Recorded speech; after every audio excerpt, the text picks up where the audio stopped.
Sehr qilingan kishida quyidagi 7 alomat ko'rinadi. Birinchisi, hammomda uzoq qolishni xush ko'rish. Ba'zilar hojatxonada o'tirishni xush ko'radilar. Noxush hidlar unga yoqadi. Xodimi sehr jinlar noxush hidlardan rohat tuyadilar. Shu sababga ko'ra hojatxona va hammomlarda ko'proq hojatdan tashqari qolish istagi paydo bo'ladi.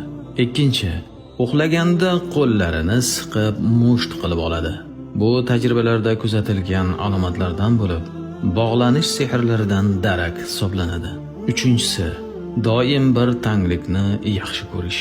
Tinchlikdan siqilish paydo bo'ladi. Doimiy mojarolar bo'lib turishini istaydi. To'rtinchi, pokiza xushbo'y hidlardan siqilib, sassiq noxush hidlarni sevish. Ba'zan o'zidan chiqqan badbo'ylikni yoqtirish holatlari ko'proq kuzatiladi. Xushbo'y hidlardan qochadi. Xushbo'y hiddan ko'ngli aynib, boshi og'riydi. Beshinchi, doimiy chap yoni bilan yotib uxlash. O'ng yoni bilan yotsa uyqusi kelmay, ichi siqiladi. Chap tomon bilan yotmasa uxlay olmaydi. Bizga ma'lumki, o'ng tomon bilan yotish sunnat. Bundan sehrlanmish qochadi. Xodimi sehr sunnatga muvofiq yotishga yo'l bermaydi. Oltinchi, shar'iy ruqyani yoqtirmaslik. Eshitsa yuragi siqilib, baqirgisi keladi.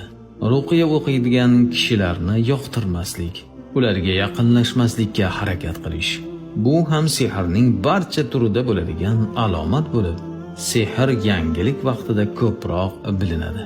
Keyinchalik esa mayl paydo bo'lishi mumkin. 7. Yolg'iz qolishni juda xush ko'rish. Jamoatlarga oyog'i tortmasligi. Xodimi sehr jinlar bemorni doim yolg'iz qolishini istaydilar. Bu istak sehrlanmish kishiga ko'chadi.